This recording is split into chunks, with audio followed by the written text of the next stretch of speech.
Okay, it seems to have leveled off. Hello, everyone. I'm delighted to welcome you to the latest edition of Grenzebach Gleer and Associates Thought Leadership Series. Today, we welcome advancement professionals from many different sectors and many different locations. I'm so glad that you're all here. My name is Liz Farr, and I'm your host for today's webinar. I joined GGNA as a consultant in 2017 after a 2-decade career in educational fundraising, and today I'm a senior vice president honored to lead the firm's independent schools practice. The genesis of today's webinar, titled The Maestros of Major Gifts, is our firm's work in accelerating, for many of our clients, major gifts success. The advancement services staff in any institution is, I believe, the backbone of a strong major gifts program, and the partnership between advancement services professionals and frontline fundraisers is absolutely vital. Let me introduce our panelists who will be sharing their wisdom with us today. First, Colleen Hansen is the Director of Advancement Services at the Bryn Mawr School in Baltimore, Maryland, where she's served for more than 17 years. In her current role, which she's held since October of 2020, she oversees prospect development, database management, and processing and recording of all contributions. In addition, she provides stewardship and financial reporting support and provides oversight on advancement operations. Colleen also serves as a staff liaison to the School Diversity, Equity, and Inclusion Committee and holds a BS from Morgan State University.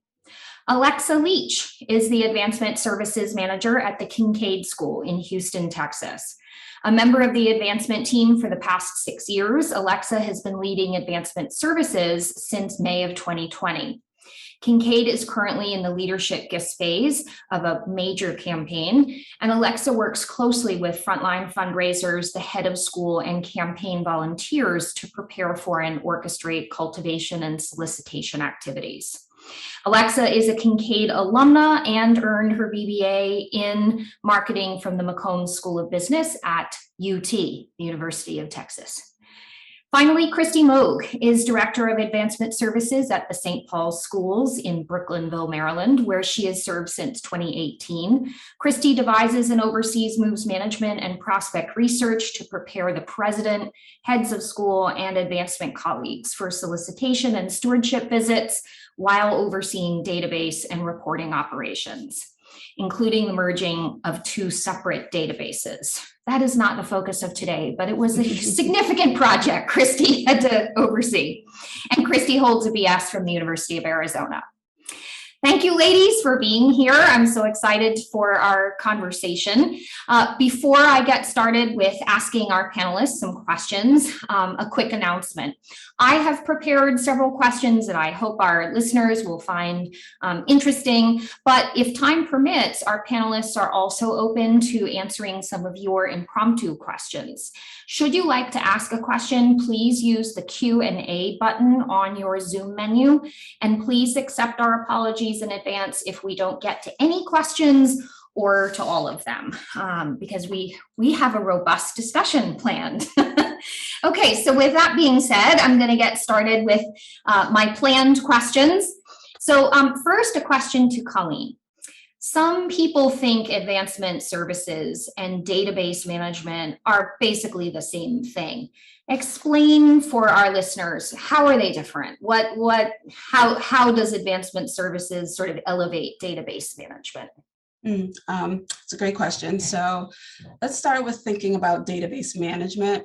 For one, I think if you're a database manager, your primary role is to capture data and manage the flow of data moving in and out of a database. You are typically hands-on with gift processing, you're hands-on with acknowledgements. If you're a smaller school such as mine, you are looking at attrition lists and matriculation lists and getting those parents in and out. You're less involved in the strategy and assessment of that data and assessment of those fundraising goals. You're more just day-to-day grind of a database. And you're really just kind of like on the outskirts of really the comings and goings of a fundraising program. I think the difference with advancement services is you are then transformed into asking more questions about how and why data is important for a fundraising program. You're not only capturing the data flowing in and out, but you're developing ways to leverage that data to inform fundraising strategies. And I kind of will use a little bit of a basketball analogy and think of, an advancement services director or manager, kind of like a point guard on a basketball team. Like, you are responsible for dishing out, and you're responsible for getting everyone in line and consulting with your head coach to make sure that you're on the right path. So I think, advancement services kind of serves as the hub for all things data coming in and out of an advancement office, and really just setting the mood for a major gifts program, pipeline management, and also data analysis. Terrific.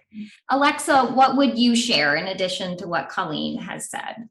Kind of in addition to that sports analogy, I like to, if someone asks, what do you do as advancement services manager? I kind of call myself like the air traffic controller. I'm keeping everyone in line and kind of being that liaison between the gift processors and database management, and then the frontline fundraisers and gift officers. So kind of like what Colleen said, you're just analyzing the data and then presenting it to the gift officers in an easy to digest way so that they can move along through their portfolios. And I have seen that often schools will use the advancement services title, and it kind of will mean different things at different places. So the titles can kind of get confused, but the function of advancement services is really different from database management in that it is focused on moves management. Fantastic. And you've provided a perfect segue, Alexa, to our next question for Christy about the role of an advancement services director or the advancement services team in an institution working directly with those gift officers. So Christy, how do you view that relationship and what makes it successful? I love this question. And as Colleen said, I love using a sports analogy as well. So I consider advancement services being more of like a quarterback and looking at the entire field, looking at the review of the plays, and really identifying the prospects, how they're connected to your institution, researching the relationship to the school or the organization, researching their philanthropy to other organizations, community involvement, and then sending a direct pass to the major gift officers for them to work their way down the field, and they better score that touchdown. I love it. They better score that touchdown. And Alexa, what would you say on this topic? I would also say that there's a lot of nagging and following up. So sometimes you can kind of seem like the bossy parent, but you're doing all of that to help them be successful and just kind of make everything streamlined and easy and clean for them, simplifying the database and meeting them where they're at so they can be productive and successful. So lots of follow up and checking in. Have you done this? Have you done that? Keeping them on track. Exactly. So Alexa, staying with you, and because I know each of your programs, I know that you're a little bossy, you're a little naggy in a good way, but you've also developed some really great systems to manage strong moves management work, to ensure that you're supporting gift officers and directing gift officers, whether air traffic control, point guard, or quarterback, whatever the case may be. So can you talk a little bit about what were some of the sort of pain points that prompted you to develop some systems, and also what those systems look like to help keep major gifts officers on track? Yeah, so just going off of what I said, kind of trying to meet the gift officers where they're at and simplify for them. So we, right before we started our quiet phase of our campaign, we had switched over to a new development module in our database. And, there's still a learning curve and not everyone feels 100% confident with all the ins and outs of, how it works, how to record data. So one thing I came up with to meet my gift officers where they're at and make life easier for them was I created just a shared Google spreadsheet. and I put the columns that were necessary in our database. And I shared it with all of them and told them, put all of your actions in this spreadsheet, emails, phone calls, contact report, anything you do with the donor. And that way they can kind of see what everyone else is doing. So it gave some of our newer people ideas of what information we wanted. And then I would, each week I take it and I clean it and I fix typos and, just kind of scrub it. And then I put it into the database. So everything is very consistent and clean, and up to date. So that's been really helpful. We also realized when we were assigning portfolios and looking at our gift officers' portfolios, some of them had way too many people, prospects in their portfolio. I mean, like 200. So we really needed to cull that down, but there was a lot of hesitation in giving someone up. So I created a farm team. Basically, it was like my name as a dummy record. And that way I convinced them that you're not losing that person. They're not right now. Don't focus right now. And so I put a date that we moved them to the farm team. And I also put who they were originally assigned to and reassured them that we'd check that list every few months. So we're still keeping tabs on that person. There still can be yours in the future, just not right now. That was helpful. We also established a weekly check-in meeting, and a spreadsheet that kind of goes along with that meeting, where I pull out from the database kind of the hot prospects, a tab for those that have been, the solicitation is done, scheduled, upcoming, or needs a plan. And so it kind of focuses in the gift officers on, this is who we're looking at. I take notes of any of the, actions or status changes to those. And that way everyone can see it all in one place, easy to digest, and then I'll put in any necessary information back into our database on the back end on my own time. One thing, our director of advancement, who focuses mostly on major gifts, right now, I mean, he just has so many things to do each week. So at the end of those meetings, I've taken notes and I send him kind of a recap email with his weekly to-do list. And I say, here is everyone alphabetically that you need to call, that you need to email, that you need to prep for meetings. And that way he gets it. He can just go down the list, print it out, check them off one by one. And then on Friday, he'll either give me a hard copy or email me back an update. And then I'll track all of his, actions and progress that week. And then lastly, promise I'm almost done. These are great tips. Keep going. I'm going to create kind of some template emails for the gift officers as we get further along and they're reaching out to more and more people, just some templates of here's an email that you can send out to, start cultivating a relationship or getting a meeting scheduled or whatever it may be.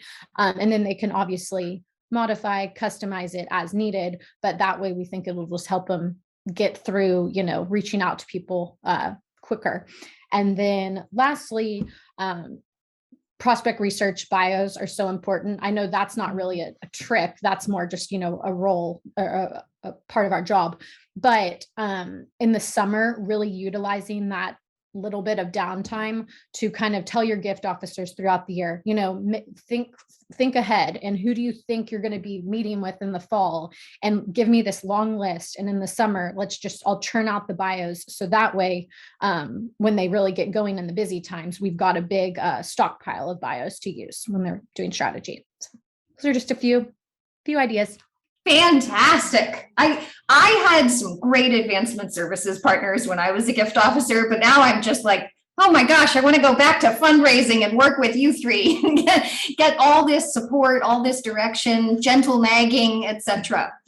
We had a question in the Q&A about which database each of you uses, and I will just answer that proactively because I happen to know. Alexa Kincaid is on the Veracross system, and both Christy and Colleen are on Razor's Edge. Okay, now I'm excited, and I wish I could have submitted contact reports in a Google Sheet. That sounds a lot easier. So let's talk about metrics. And I'm sure all the major gift officers in our audience went, wah, wah, right? Like metrics, we live and die by metrics. So Colleen, talk a little bit about what are we measuring? What should we be measuring? Why are we measuring it? How does it serve the work of our major gifts program and also the institution, on the whole? Yeah. So I think the first thing is just to back it up a little bit. Before we start talking about metrics, we have to talk about goals. And so I think at the very beginning, there needs to be, a meeting, at best, a meeting with advancement services and either your director or your team of major gift officers. And we need to set up the goals. Like, what are your visit goals for the year? What are your dollar goals for the year? And once we get through those goals, then advancement services, what I do is I turn around and I set out some metrics and we track them month to month.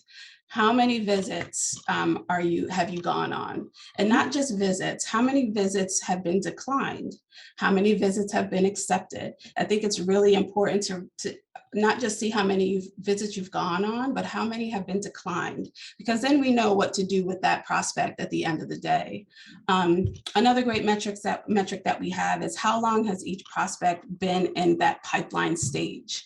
If we've coded someone as identification or qualification or cultivation, and they've been sitting there for 6 months, that's a red flag for advancement services to say, hey, you should be moving forward with this prospect. And so to see those metrics each month gives our major gift officers a reason to, one, get things in the database if they're not there already, and two, really track themselves. So before I get to you and say, hey, you need to move on this prospect, you've already seen where you were because we have those reports in place. Another thing that we look at is gifts in the door. We want to make sure that our major gifts program and the dollars raised from that program align with the fundraising goals of the school. So if major gifts is a large portion of pretty much a fundraising program, and if we're underperforming, we need to see that, and we need to see that before the end of your fiscal year. We need to track it and see where are the holes. What can we fill in? What more prospects do we need to pull from our suspect pool to really find out who they are? So I think goals start the process, and then filling in with reports that advancement services creates and maintains for our officers really make a difference. And then also it gives us a chance to qualify and disqualify prospects. Mm-hmm. If we see someone who's just sitting, and not moving, underperforming, we know they're well screened, determined what we think they could give, and they are just not giving that. I think it's time to disqualify them, and that's okay.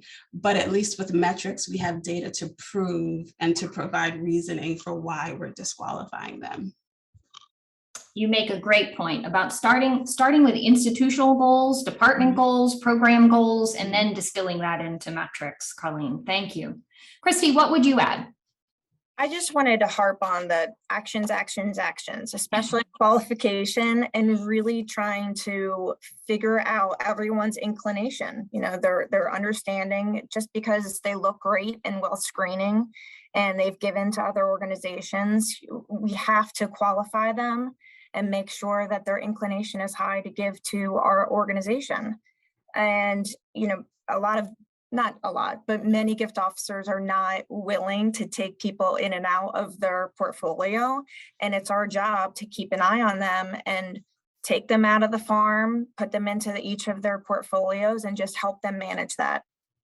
Yeah, I appreciated Alexa's earlier point about gift officers wanting to keep a portfolio that's maybe larger than is healthy sometimes, and hearing you all talk about, how can you support the movement between a sort of a call up team, what you guys are calling the farm team, and who our managed prospects are. And that's important to remember. It's dynamic, right? We can move prospects in and out of these stages.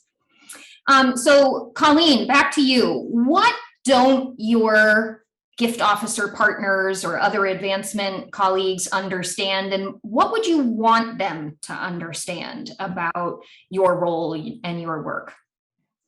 I think the biggest thing is we aren't the bad guy. When we tell you that someone, I don't know, you three look really mean. if we are telling you that a prospect is not a qualified prospect, it's not because we don't want you to get credit for that gift. It's because they're not producing. We aren't the bad guy. Our job is in advancement service is to keep the train going. And sometimes, a prospect is kind of holding it up, and rest assured, we have 5 more that can fill that spot that can really produce for you. And so sometimes I think, our team members don't understand the boring life of data. It's not it's not flashy. There's not a lot going on. But please know that, when we raise the flag on something, it's not to stop your progress, it's to only make you better. Because ultimately, at the end of the day, we want to make sure that you look good when you are in front of a head of school or a major gift prospect. Awesome. Christy, what would you add? I couldn't agree more with Colleen, but also just the details. Please, please, please, the more details, the better, and just the more specifics. And we want to be your partners. We're always willing to collaborate. And as Colleen said, we want to make you look good. We want to make you look just well educated on the kids in the organization or the different departments of the hospitals, but we're here to make you shine. Yeah. You are not the bad guys. You are the essential partners. Great. So what makes your job challenging? Colleen.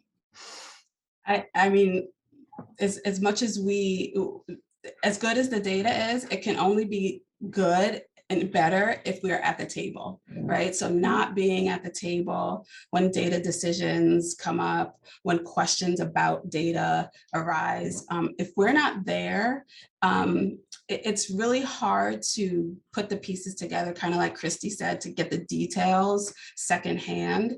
A lot of times data decisions are made and it comes back to our office, and we sometimes will look around and say, well, Razor's Edge is not capable of doing that.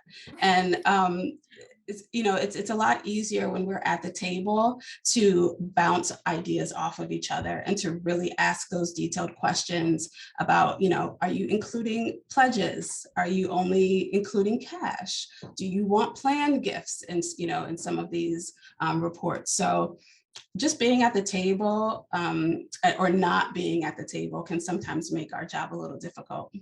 Yeah. And Colleen, I want to underscore that for all of our guests, our listeners, because that's really up to the chief advancement officer to invite you to that table, right? It's essential that person position each of you as the critical partner you are. And it saves time, right? Mm-hmm. It's more effective. It's more efficient when you hear it firsthand rather than in a whisper down the lane. What are we trying to achieve? Because then you can be part of the solution rather than sort of flying around like, what are we trying to do? What are we trying to accomplish? Mm-hmm. So important, very important for you all to be at the table. Yeah. So if an institution, you guys are hot commodities, right? And I'll tell our listeners that when I made your bosses aware that you were serving as panelists for GG&A webinar, one of them wrote back and said, that's fine as long as nobody tries to poach her. So if an institution or a chief advancement officer is looking for the institution's next advancement services leader, what are the key experiences? What are the key skills that you three believe make advancement services professionals successful, make them good partners, and make them an integral part of a successful advancement program? So Alexa, why don't I start with you? I think top of the list, attention to detail and organization are essential. I mean, that has to be your strongest personality trait right there. So that would be the most important. I also think it's helpful, not fully necessary, but I, being an alumna of the school and having previously served as the alumni activities manager, having a knowledge of a lot of our constituents, I think that's helpful in providing insights and then also catching things as we work through data and moves management. So I think that's helpful as well, but detail and organization is a must. Awesome. Christy, what would you say? Completely agree with Alexa on the details. Just as an example, even in the data, if someone's first name is Trey, it's probably a nickname. So just trying to research and find the first full name. So I think most important is be inquisitive, and I use that politely. I think it's just more nosy. I'm being my previous role in events, just finding out what people are interested in, where they're engaged, where they're volunteering, and just pulling that all together with the research. So being inquisitive definitely helps. Yeah. And Colleen, what would you say? I'd say, aside from, the technical skills and the experience, I think it's really important to find someone who is committed to your school or organization's mission. I think if you want someone to just do a daily churn and come in and go, that's great. But without having that connection to your school or your organization, it's an uphill battle to really build a relationship with major gift officers, with major gift officers and your leadership team. We all want to be going in the same direction. So I think, at the end of the day, you want someone who is just as committed to meeting those goals and that mission and that strategy for your school.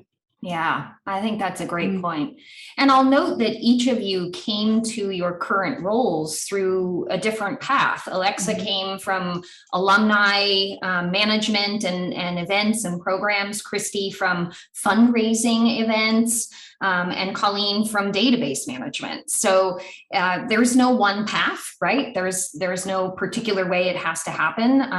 But I hear agreement among you in what are some of those key skills that make it work. And I liked Christy's point about being inquisitive, being nosy, wanting to know more about prospects, about constituents, certainly helps you partner with gift officers.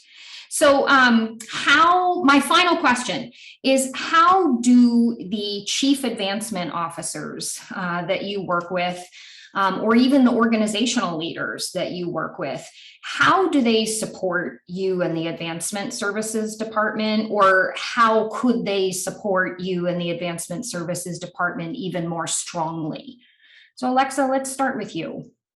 I think something great that leadership at our school has done has really been to include me in all of the meetings with our campaign leadership. Liz, you kind of touched on this earlier, but it's been helpful for me to be there and to hear what's going on and give feedback. But then also I feel like advancement services can oftentimes be more of a back of house or behind the scenes job. And then the fundraisers are at the front line and front of house. But I think having everyone together, hearing everything at once and talking through things, it just helps elevate the role, and it helps everyone be more successful and move quicker, and also just stresses the importance of this work.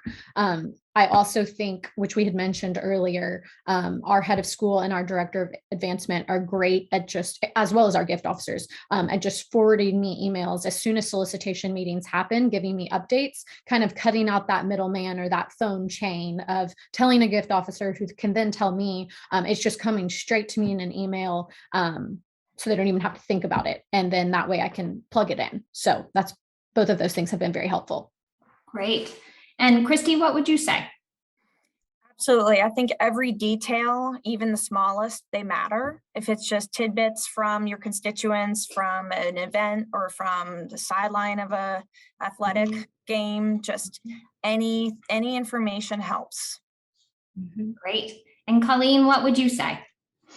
I think I'd say, be open and be willing to be managed yourself. Right, managed up. Managed up. Yeah, I think if you are open to your advancement services team saying to you, no, I think there's a better way, that could just open the door to a better relationship.